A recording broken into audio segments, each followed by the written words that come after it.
Mix in the Dark. Hey, what's up? It's MaiYang from Mix in the Dark. Before I get started, I want to give a quick shout out to one of my students who figured out that I am the host for this podcast.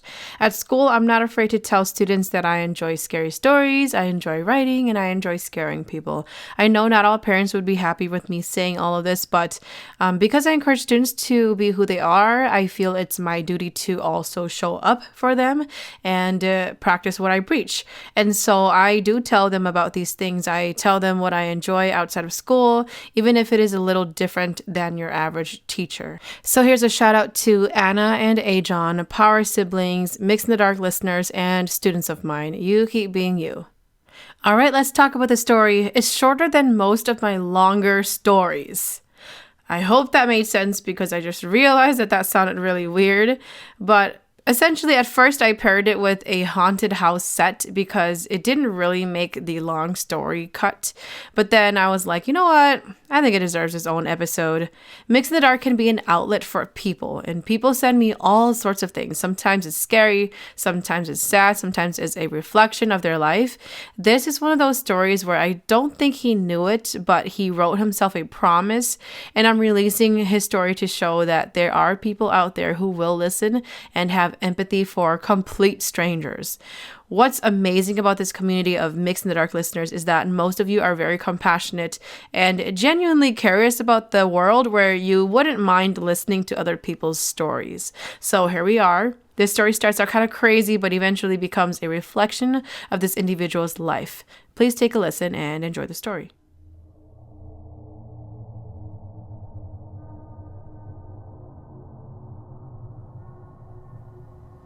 In 2008, my family and I lived in a house that was close to Harding High School in St. Paul, Minnesota.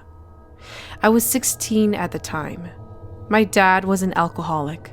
He drank almost every day with his friends at our house. During that time, there were a lot of kids who grew up around gangs, so they weren't always under the most positive influences. Because of this, my mom decided to move the family to Anoka County in the Mounts View area.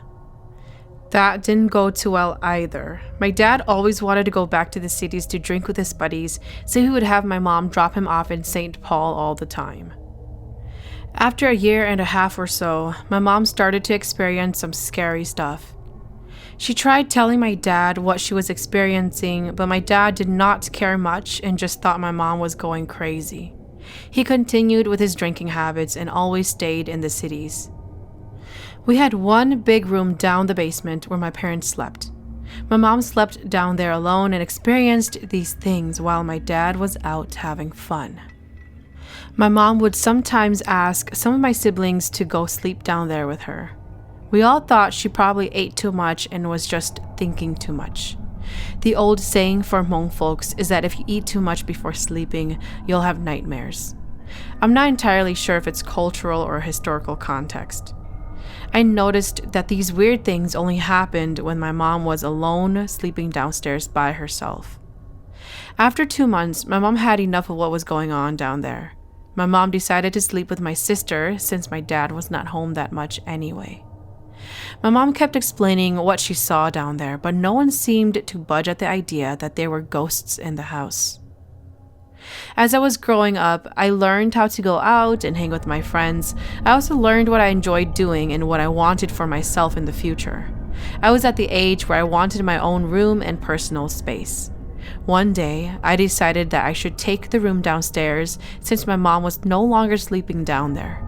I also figured my mom was just thinking too much. And it happened. I moved to the room downstairs. I slept down there for 2 months before things started to happen. I noticed that some of my things would get misplaced or moved around. I just told myself that I probably did it and just forgot about it. One night around 2 or 3 a.m., I woke up to find the door completely shut and the light was on. During that day, I knew my parents were out playing and some siblings were also not home at all. I had a brother who was still up, and I asked if he ever came down to shut my door and turn on the lights. He was playing his game and gave me a weird look, saying that I was crazy. I just walked away and went back down to sleep there again. The next following night, I finally saw what my mom was trying to tell us. That night, I couldn't get up. I was only able to open my eyes and witness everything right in front of me, like I was in a deep sleep paralysis episode. The lights were on and the door was shut. I remember trying to get up. I could see my blanket getting tossed up and down, but I couldn't see anyone behind it. It was that moment that I knew I was not dreaming. My mom had mentioned everything that the ghost downstairs would do, and she believed that it was a little boy. I broke free and ran upstairs super fast. I felt goosebumps from my head to my toes. I went into my older brother's room all freaked out. All he said was, "What's up with you?" I told him everything and he laughed and said that I was probably just dreaming.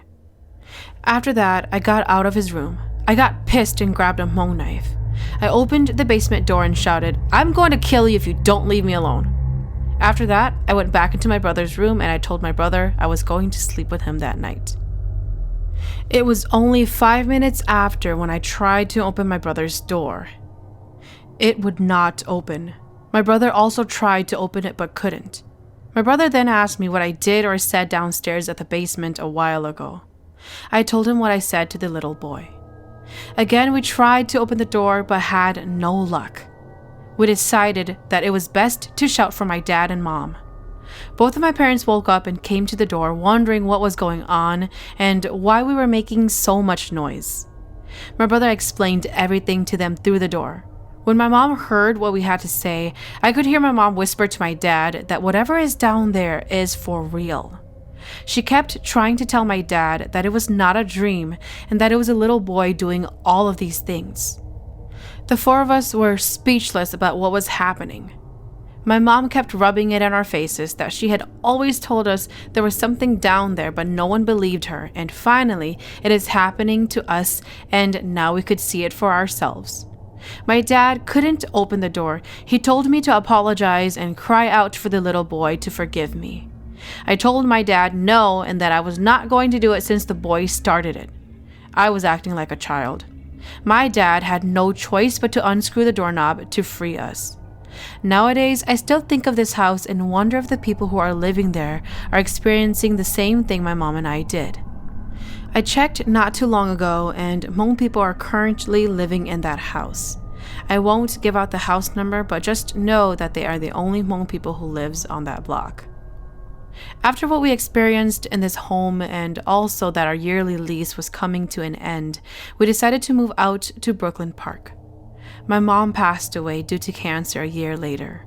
We moved into a 5-bedroom house. You can say the house had plenty of space.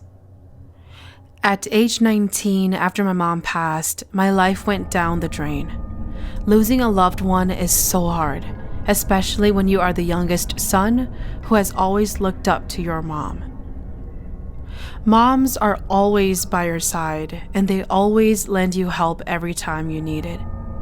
I didn't have a job. I didn't finish high school. I didn't even have a car. The loss of my mom impacted me so hard that all I could think of is to play games and to watch movies all the time. I had no motivation to start my life. As the days go by, I'm still the same old me. Everybody started to change knowing the fact that my mom would not return anymore and that she's actually gone forever.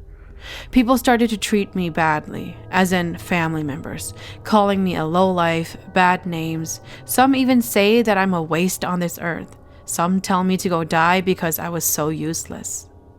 I remember when we went to the buffet, my brother did not want to invite me because all they could think of is inviting the ones who work and ones who party during that time because they had money. One day, I actually went and my brother refused to pay for me. My uncle ended up paying for me. I will never forget that day. I felt dumb and stupid and I just kept quiet. My sister even mentioned that since I'm not married yet, why don't I donate some of my body parts to her loved ones? Me dying will not affect anyone because I'm just alone and I have nothing to lose. I didn't talk back. I was just like a teddy bear toy and listened to what people had to say about me.